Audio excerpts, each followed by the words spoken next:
우리가 아는 게 많죠. 그런데 안다고 다 그것을 아는 대로 다 하고 살지는 못합니다. 예습 복습을 잘 해야 되고 또 시험 보고 나면 꼭 오답 정리를 잘 하고 그렇게 해야 공부를 잘할 수 있다라는 것을 다 배우죠. 우리 학생들은 요즘은 학교마다 학습법이라는 걸 또 가르치잖아요. 학습 코칭이랑도 하고 그거 모르는 사람 학생들은 아무도 없어요. 근데 아는데도 현실은 학생들이 예습 복습 잘 하나요? 안 해요. 또 우리가 다 압니다. 밤늦게 야식을 자주 먹으면 건강에 해롭다는 거 잘 알아요. 근데 이상하게 밤 한 9시, 10시 되면은 야식이 그립잖아요. 그래서 치킨을 시키게 되고 피자를 시키게 되고 그러잖아요. 부부가 가끔 부부싸움 하죠. 뭐 싸움 안 하고 살 수는 없으니까. 근데 부부싸움을 하더라도 아무리 화가 나고 그래도 하지 말아야 할 말이 있고 행동이 있지 않아요? 서로 인격을 모독하는 말을 하지 말아야 되죠. 또 싸웠다고 해서 집 나가는 버릇을 해야 돼요, 안 해야 돼요? 하면 안 되죠. 왜요? 그것이 나중에 부부 사이를 갈라놓는 큰 상처가 되고 벽이 되잖아요. 그래서 그거 하지 않아야 된다는 거 다 알아요. 그런데도 많은 부부가 싸움하면서 이 해서 안 되는 말과 행동을 해버린다고요. 그래가지고 나중에 부부 사이가 어려워져서 중년 이후에 이 부부의 관계가 굉장히 힘들어지는 부부들이 많잖아요. 왜 사람들은 이처럼 아는데도 못하고 살까요? 아는데도 왜 아는 대로 행하지 못할까요? 답답하지 않나요? 오늘 우리가 함께 읽은 성경은 그 이유를 보여주고 있는 말씀이죠. 무엇 때문에 우리가 아는데도 행하지 못해요? 본래 사람은 아는 대로 행동이 잘 안 되는 존재이기 때문에 그래요. 애초에 우리 인간이 그렇게 생겨 먹었어. 죄 때문에. 사람은 믿어야지만, 믿음이 있어야지만 행동을 할 수 있는 존재예요. 그래서 성경은 하나님을 믿어라, 예수님을 믿어라 그렇게 말하는 거예요. 하나님을 알아라, 예수님을 알아라 그렇게 말씀하지 않는 이유가 그래서 그런 거예요. 그런데 우리는 이 안다는 것과 이 믿는다는 것의 이 차이를 무시하거나 관과하고 있는 거죠. 오늘 본문에서 예수님은 이 아는 것에 머물러 있는 마르다를 믿는 데까지 나아가도록 도와주고 있죠.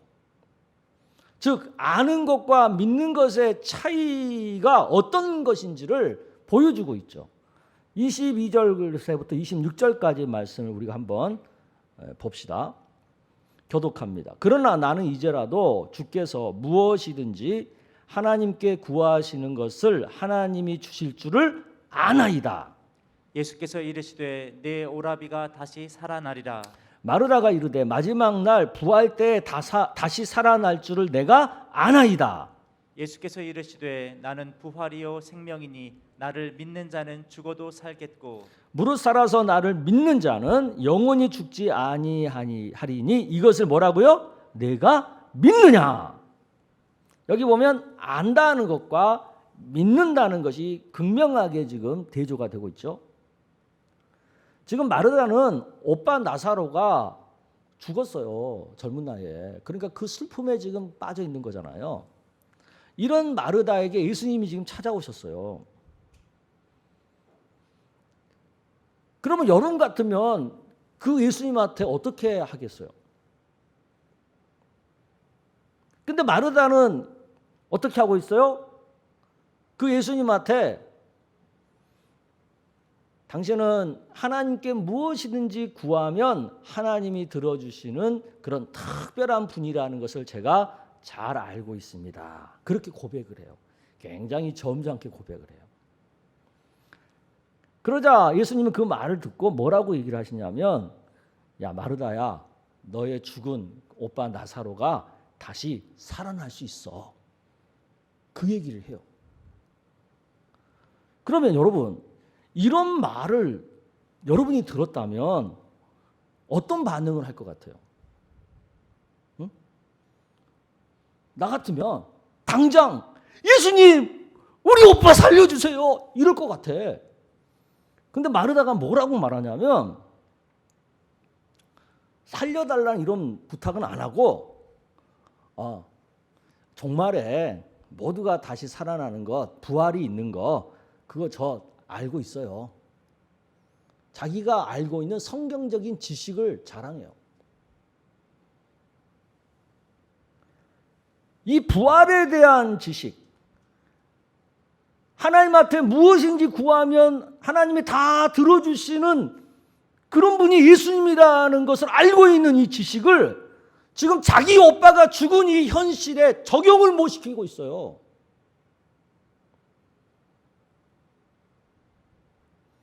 아니, 지금 자기 오빠가 죽었잖아.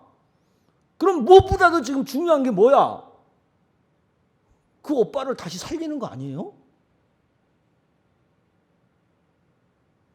근데 그것을 자기 삶에 적용을 못 시키고 있다니까. 이런 마르다의 모습을 예수님이 너무 답답한 거지. 예수님은 그런 마르다의 모습이 지금 뭐 내가 이것 알고 있고 저것 알고 있다고 지금 자랑할 때예요. 그래서 예수님이 뭐라고 말씀하십니까? 25절 여러분 읽어보세요. 25절 26절 시작. 예수께서 이르시되 나는 부활이요 생명이니 나를 믿는 자는 죽어도 살겠고 무릇 살아서 나를 믿는 자는 영원히 죽지 아니하리니 이것을 내가 믿느냐? 네, 이것을 내가 믿느냐 이 얘기를 하잖아. 야, 아는 거 자랑할 때냐, 지금 믿음을 나타낼 때 아니야. 이 답답한 인간아, 지금 그 얘기하는 거 아니겠어요? 아는 것에 머물러 있지 말고 믿는 데까지 나아가야 돼, 마르다야. 이 얘기를 하는 거예요. 그러니까 믿는다고, 믿어야 된다고 이렇게 얘기하니까 마르다가 27절에 뭐라고 고백해요? 이르되 주여 그러하이다. 주는 그리스도시요 세상에 오신 하나님의 아들이신 줄을 내가 믿나이다. 예, 자기가 믿는다고 말은 해. 근데 지금 예수님이 진짜 생각하는 그 믿음은 아직 아니야. 요한복음 11장 38절 40절에 보면 그게 어떤 게 나타나는지 우리가 알 수 있어요. 한 절씩 봅시다.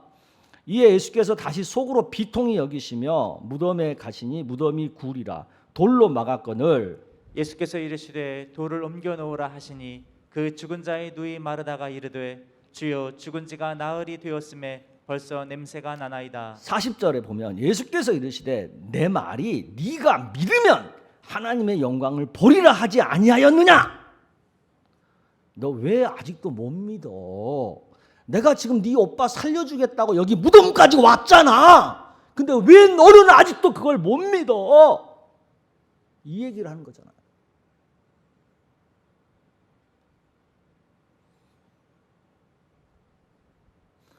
그런데도 마르다가 뭐라 그래요? 아유, 예수님 죽은 지 나흘이나 돼갖고 이미 시신이 썩어서 냄새가 펄펄 나요. 근데 어떻게 살아날 수 있겠어요?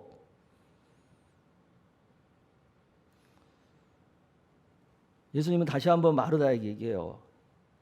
네가 믿으면 하나님의 영광을 볼 수 있어. 네가 나를 믿고 맡기면 나사로가 다시 살아나는 것을 네가 볼 수 있어. 그 얘기를 하는 거죠. 이렇게까지 예수님이 얘기하니까 그때 가서야 마르다가 정신을 차리고 행동을 하죠. 무덤을 막고 있는 큰 돌을 옮겨 놓죠. 그러니까 어떤 일이 일어나요? 어떤 일이 일어나요? 41절에 44절을 우리 한 절씩 봅시다. 돌을 옮겨 놓으니 예수께서 눈을 들어 우러러 보시고 이르시되 아버지여 내 말을 들으신 것을 감사하나이다.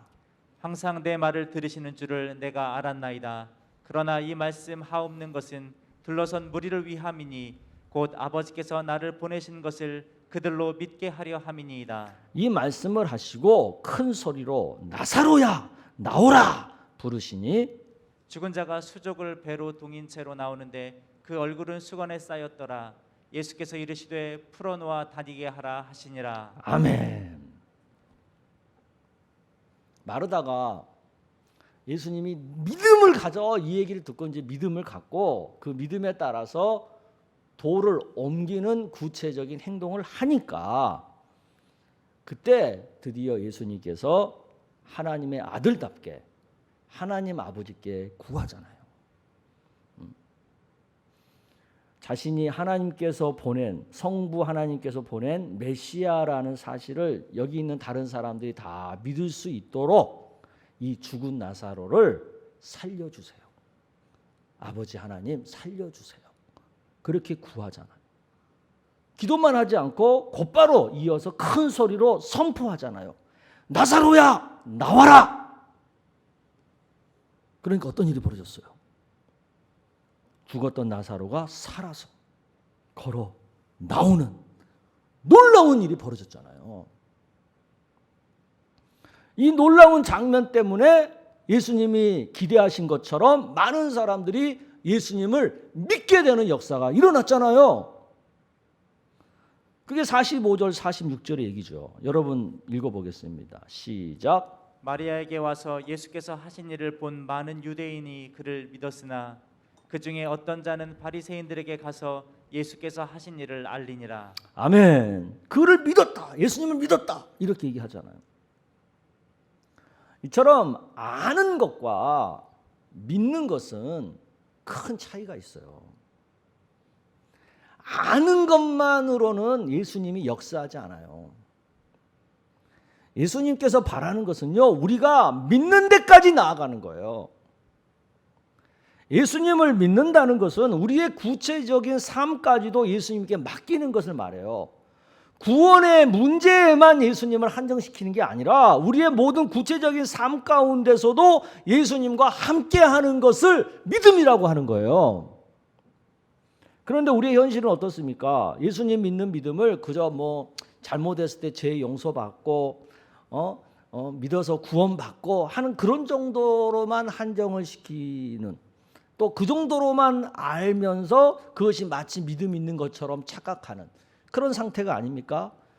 마르다가 어땠어요? 예수님은 하나님의 아들로 알고 있었고 종말의 부활이 일어난다는 거 알고 있었어요.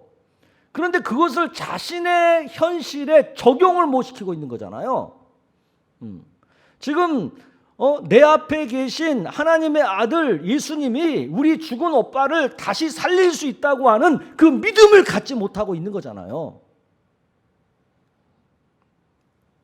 이게 아는 데 머물러서 믿는 데까지 나가지 못하는 우리들의 상태와 너무나도 지금 비슷한 거죠. 마르다와 우리가. 왜 우리는 아는 것에만 그치고 믿음까지는 못 나가는 그런 신앙생활을 할까요?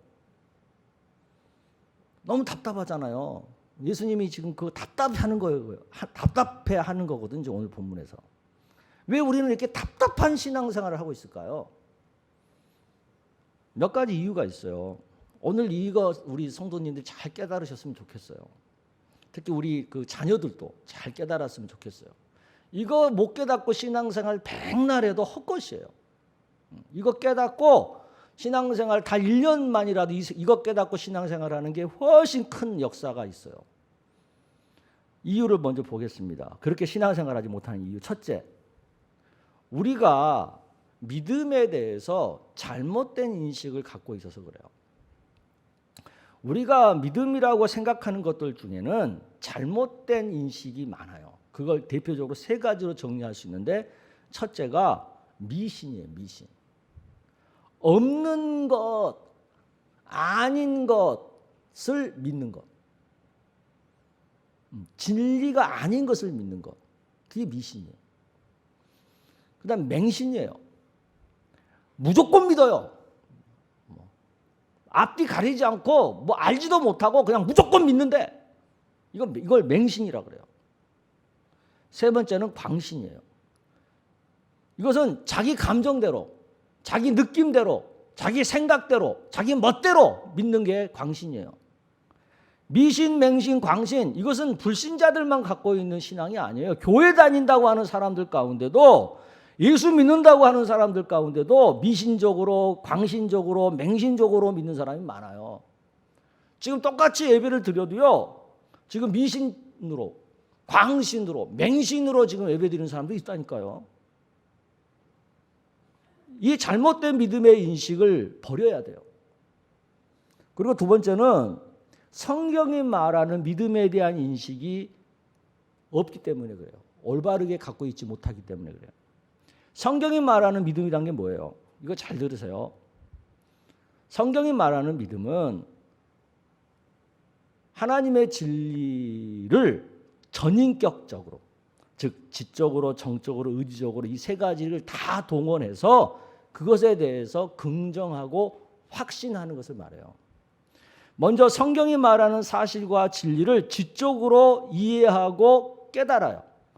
또 감정적으로 그것에 대해서 감화와 감동을 받아서 내 마음에 받아들여요. 그리고 의지를 동원해서 그 받아들인 대로 행하고 살아요. 실천하고 살아요. 이렇게 지정의 모두가 동원이 되어서 진리의 말씀인 성경에 전인격적으로 작용하고 반응하는 것, 그게 성경이 말하는 믿음이에요. 아멘. 이 믿음에 대한 인식을 분명히 해야 돼요. 성경에 대한 믿음의 인식. 셋째는 이 성경에 대한 믿음을 우리의 구체적인 삶에 적용하지 못하는 것이 또 다른 이유예요. 구체적인 삶에 이 믿음을 적용해야 되잖아요. 그게 뭐예요? 먼저 성경의 기준을 가지고 지적으로 판단하고 거기에 하나님의 뜻이 어떤 것인지를 깨달으려고 힘써야 되죠.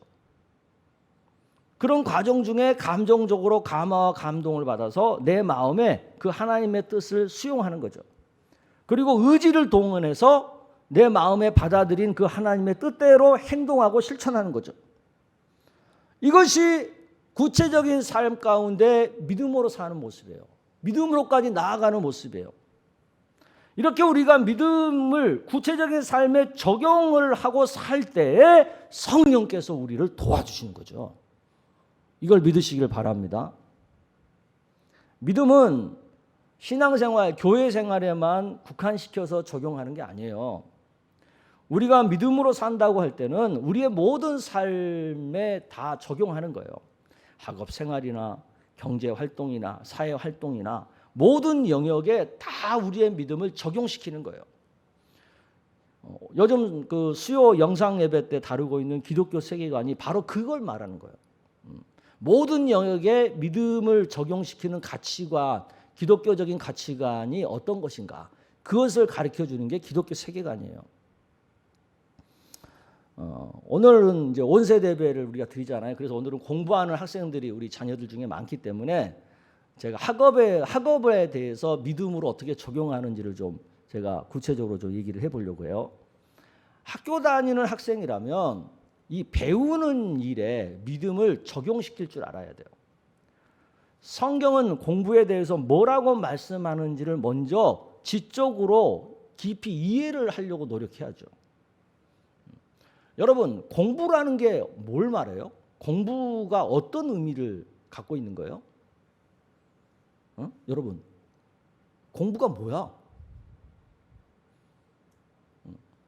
공부가 뭐라는 그 가장 기본적인 개념조차도 지금 이해를 못하고 있는 사람들이 많잖아요. 그런데 무슨 공부를 하겠어? 공부가 뭐예요?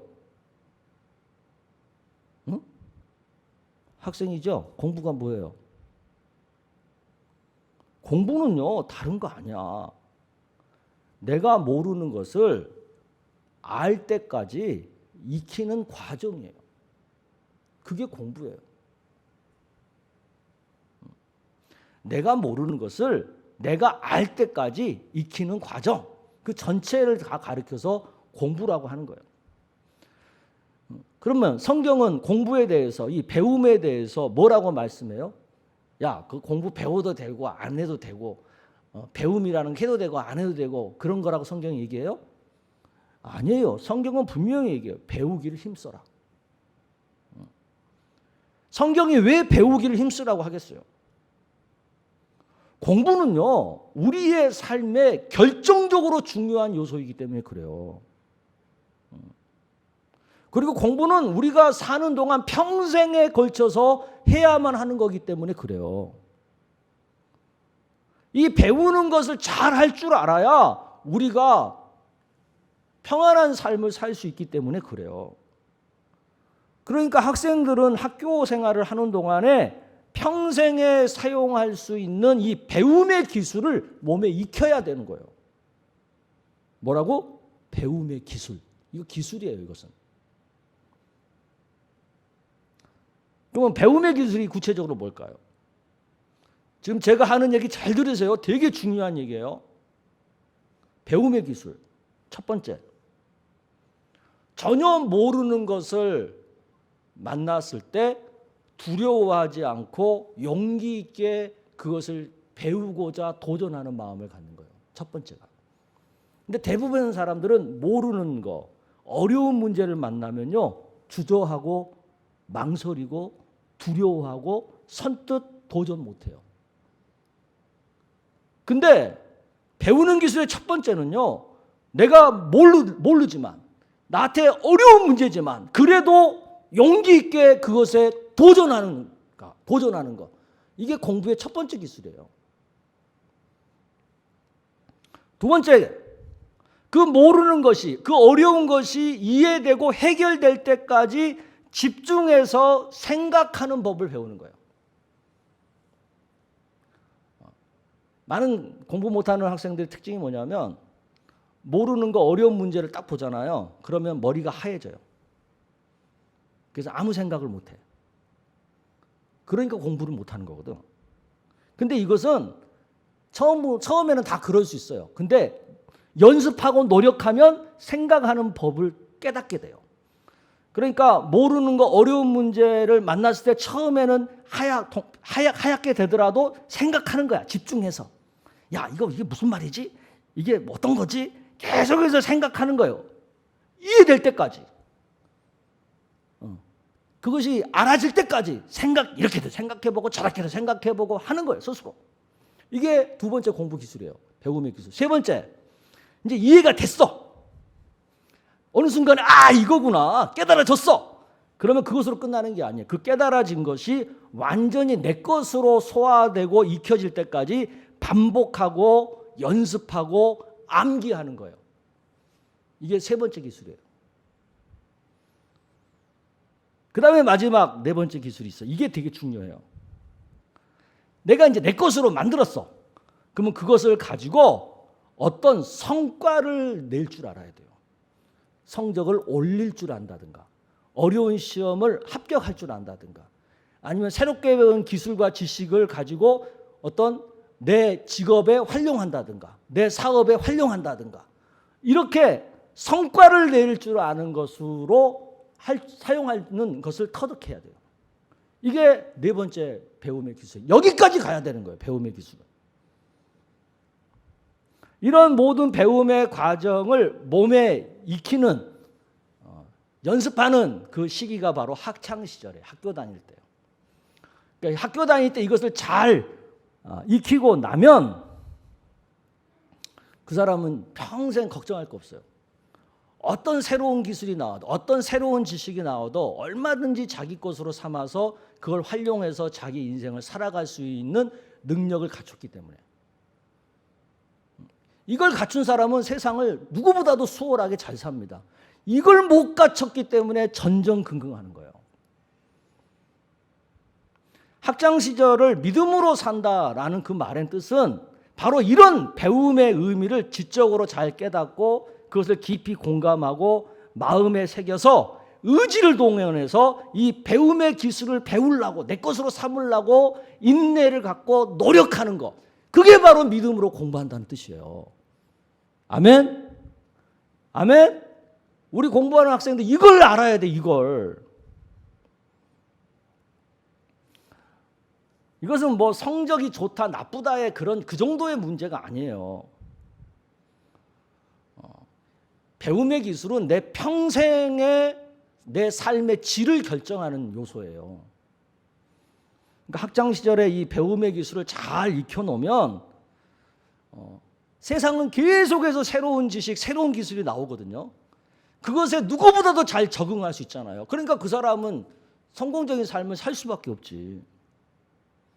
그래서 배움의 기술을 잘 배워야 되는 거고, 전 인격을 동원해서 이 배움의 기술을 배우려고 공부하는 자세가 바로 믿음으로 공부한다는 뜻이라는 거예요. 우리가 이것을 좀 잘 알았으면 좋겠어요. 믿음으로 공부하라 그러면 막 그냥 하나님 앞에 공부하기 전에 기도하고 하나님 공부 잘하게 해주세요 뭐 이렇게 기도하는 것이 믿음으로 공부한다고 생각하는데, 성경은 그 정도를 말하는 게 아니야. 우리 자녀들이 이 믿음으로 다 공부할 줄 아는 은혜가 있기를 축복합니다. 아멘. 자, 그러면 어른들의 최대 관심사에 대해서 좀 얘기를 해야 되겠죠? 오늘 제 얘기 잘 들으세요.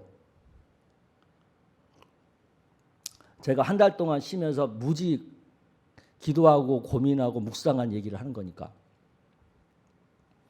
우리 어른들의 최대 관심사가 여러 가지가 있지만 그것보다 무엇보다 제일 우선순위가 뭐냐면 경제적인 안정입니다. 무슨 부자 이런 정도가 아니라 경제적인 안정.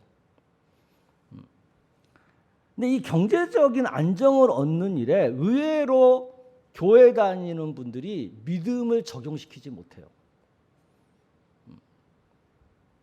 이걸 구체적으로 믿음으로 적용시킬 줄 알아야 되거든요. 어떻게 이것을 적용할 수 있을까요? 먼저 성경이 노동에 대해서, 일하는 거에 대해서 어떻게 말하는지, 돈에 대해서 어떻게 말씀하는지, 그리고 그 돈을 활용하는 재테크라고 말하죠. 또 다른 말로 말하면 뭐 금융이라고 말하기도 하고, 그런 것에 대해서 어떻게 말씀하는지를 먼저 우리가 지적으로 이해를 해야 돼요. 성경은 일을 뭐라고 얘기해요? 땀 흘려 일하라 그래요. 힘써 일하라 그래요. 또 돈에 대해서는 뭐라 그래요? 하나님보다 돈을 더 사랑하지 말라 그래요. 그리고 또 성경은요, 금융에 대해서, 재테크에서 뭐라고 얘기해요? 이익을 남기라고 말해요. 그냥 그것을 땅에 가만히 묻어두고 있지 말라고 말해요. 또 성경은 뭐라 그래요? 너무 돈 욕심 부리지 말라고 얘기해요. 나누면서 살으라고 얘기해요. 성경의 이런 가르침을 우리가 먼저 깨달아야 돼요, 지적으로. 그 다음에 그것을 마음의 공감을 해서 받아들이고 의지를 가지고 성경이 말씀하는 대로 실천하면서 살아야 돼요. 그러려면 어떻게 해야 되겠어요? 지속적으로 꾸준하게 일을 하면서 돈을 벌어야 되죠. 꾸준하게 지속적으로 돈 버는 일을 할 줄 알아야 되죠. 근데 일을 하는데 돈은 못 벌고 있어. 이것은 성경적으로 일하는 게 아니에요. 또 돈을 벌었어. 그러면 그 번 돈을 잘 활용해서 부를 늘려갈 줄 알아야 되는 거예요. 그걸 재테크를죠. 재테크를 하는 거예요. 재테크는 성경적인 개념입니다, 여러분. 하지만 그런 과정 속에 우리가 경계해야 될 게 뭐예요? 돈을 하나님보다 더 사랑해가지고 돈 욕심에 빠지는 것을 경계해야 되는 거죠. 돈 욕심에 빠져가지고 하나님 앞에 헌금하는 것도 인색해하고, 다른 가난한 사람 돕는 것, 구제하는 것도 인색해하고, 그러면서 또 돈 욕심이 많으니까 막 앞뒤 안 가리고 막 투기하고, 또 쉬지도 않고 막 돈 버는 일에 정신 빠져서 일만 하고, 이런 것은 또 하나님의 뜻이 아니잖아요. 그런데 현실은 어떻습니까? 우리 학생들은 어때요, 현실이? 교회 다녀요. 믿음으로 학교 생활 한다고 말해요. 그런데 현실은 뭐예요? 게임만 하고 노는 것만 해요. 배우는 기술을 열심히 안 익혀요.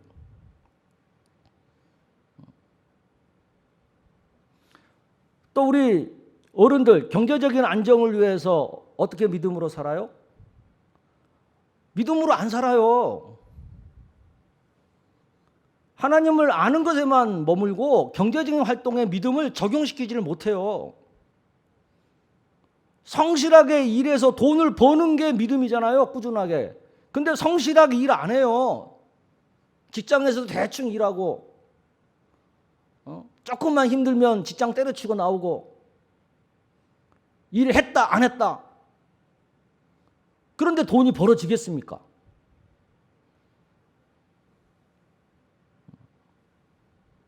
그리고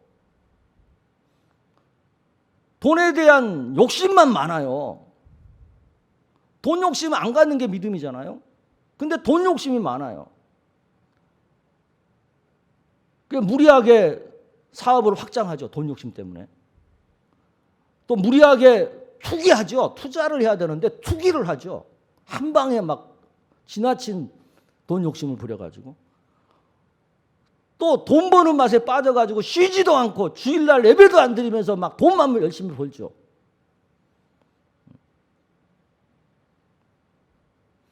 그건 믿음이 아니죠.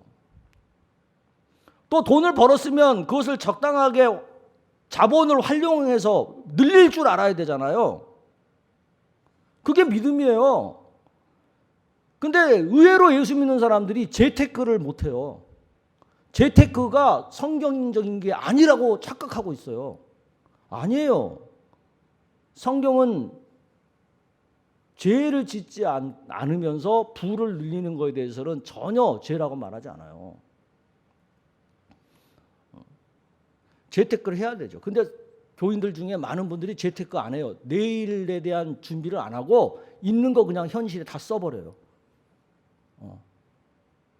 있는 거 막 다른 사람 다 퍼주고 막 하나님 앞에 막 헌금 다 드려버리고 또 심지어는 막 빚내 가지고까지 막 헌금 드리고 빚내 것까지 다른 사람 도와주고 그러놓고는 그게 믿음이라고 생각해요. 그것이 자기가 믿음 좋은 거라고 생각하고 전적으로 하나님을 위해서 사는 거라고 생각해요.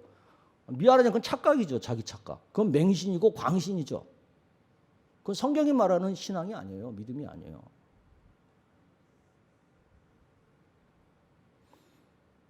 우리 가운데 많은 분들이 마르다 같은 상태에 머물러 있는 사람들이 많아요. 믿음을 교회 안에서만 적용하고 일상에는 적용시키지 못하는, 믿음을 다른 사람에게만 적용하고 자기 자신의 삶에는 적용하지 못하는 그런 경우가 너무 많죠. 이렇게 예수 믿는 믿음을 우리 삶에 구체적으로 적용을 시키지 못하기 때문에 우리는 예수를 믿는다고 하면서도 믿음의 능력을 체험하지 못하는 거예요. 마르다는 분명 예수님을 그리스도시요 세상에 오시는 하나님의 아들로 믿는다, 믿습니다, 이렇게 고백을 했어요. 그러면 지금 자신이 처한 가장 큰 슬픔인 오빠의 죽음을 그 믿음에 적용시킬 줄 알아야 돼요.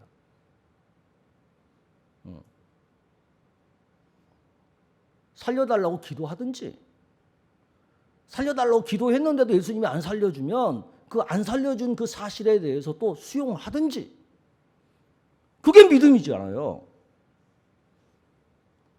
근데 마르다는 그것 자체를 안 하고서 어느 것도 살려달라고 구하지도 않고 있고, 예수님이 살려준다고 하는데도 그걸 믿지 못해가지고 아유 썩어서 다 지금 냄새 펄펄 나는데 뭐 살린다고 하세요, 그런 이상한 소리를 하고 있고. 그게 마르다예요. 근데 우리도 그런 모습이 많다는 거죠. 우리가 설교를 듣고 말씀을 묵상할 때마다 그 말씀을 내 삶에, 구체적인 삶에 전인격적으로 적용시킬 줄 알아야 돼요. 그게 믿음이에요. 내 삶에 어떤 일이 있을 때마다 그거에 믿음을 전인격적으로 적용시키는 것, 그게 신앙이에요. 지식적에만 머물러 있거나 어떤 감정에만 머물러 있거나 그러면 안 돼요. 의지적인 실천까지 나아가야 온전한 믿음이에요. 예수님은 마르다한테 바로 이것을 지금 가르쳐주고 있는 거죠. 우리 삶의 영역에서 아는 것에만 머물러 있는, 그 상태를 믿는 데까지 끌고 나가는 것, 그게 바로 믿음의 성장이고 믿음의 성숙입니다. 우리 삶에 아는 데만 머물거나 감동만 받고 그쳐버리면 그건 믿음이 아니에요. 우리 예수님은 오늘 본문에서 우리들의 이런 모습에 대해서 너무나 안타까워하고 계세요. 그래서 마르다를 통해서 아는 데서 믿음까지 나아가기를 바라면서 그 방법을, 그것을 구체적으로 우리한테 보여주고 있는 거죠. 지금 오미크론이 지금 굉장히 무섭게 번지고 있잖아요. 벌써 뭐 3만 6천 명이 넘었잖아요. 뭐 4만 명, 5만 명 곧 될 것 같은데. 그럼 이런 상황 앞에서 이것을 믿음으로 적용한다. 그럼 어떻게 할 수 있겠어요? 이런 상황 안에 그럼에도 불구하고 굳이 교회에 막 나와서 꼭 현장 예배를 드리는 것이 믿음이라고만 할 수 있을까요? 저는 그렇게 생각 안 해요. 그것보다는 지금 우리 교회처럼 아예 교인들의 안전과 교회의 덕을 지키고 또 이웃을 배려하고 그런 마음으로 교회가 전면적으로 온라인 예배를 드리는 가운데, 그러면서도 그 상황에서 최선으로 더 하나님을 잘 예배하고 더 하나님 앞에 기도하고 더 하나님 말씀을 내 삶에 적용하는 것을 힘쓰고 그렇게 사는 게 저는 믿음이라고 생각해요.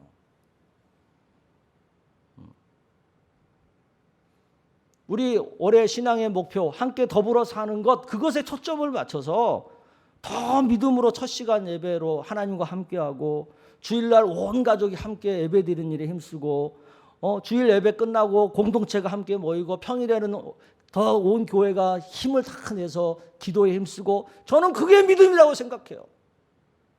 근데 이것을 교회가 하자고 하는데도 다 알아요. 성도들이 광고했으니까. 근데 아는데도 어떤 사람은 안 하는 사람이 있을 거고 어떤 사람은 하는 사람이 있겠죠. 하는 사람이 믿음으로 사는 거예요. 알고 있으면서도 안 하는 것은 믿음이 아니에요.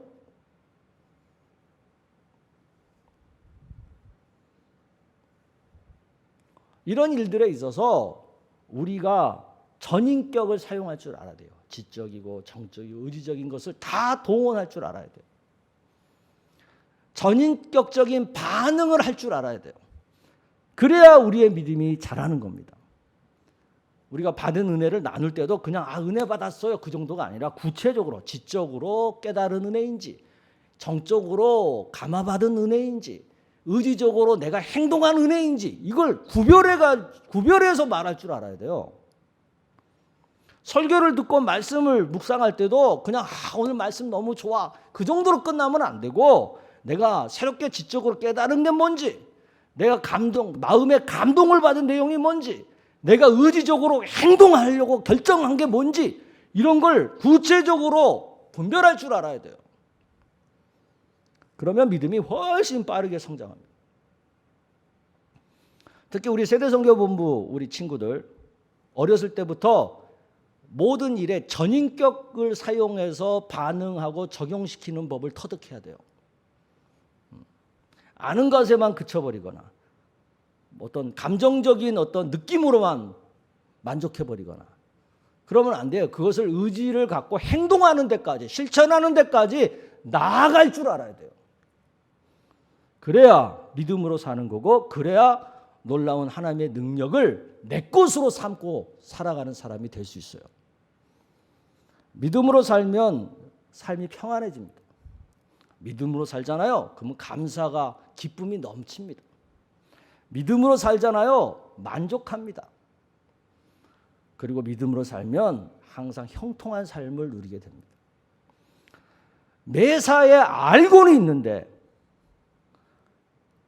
의지적으로 실천하는 데까지 못 나가니까 항상 중도의 열매가 떨어지고 마는 거예요. 실천해야 돼요. 끝까지. 그래야 열매를 먹는 거예요. 저는 우리 교회 성도님들이 믿음을 내 구체적인 삶에 적용시킬 줄 아는, 전인격적으로 믿음을 활용할 줄 아는 그런 성도들이 되기를 축복합니다. 그래서 하나님의 나라, 하나님의 능력을 이 땅에서도 충분하게 체험하고 누리는 그런 믿음의 사람, 하나님 나라의 백성들이 되기를 주의 이름으로 축복합니다.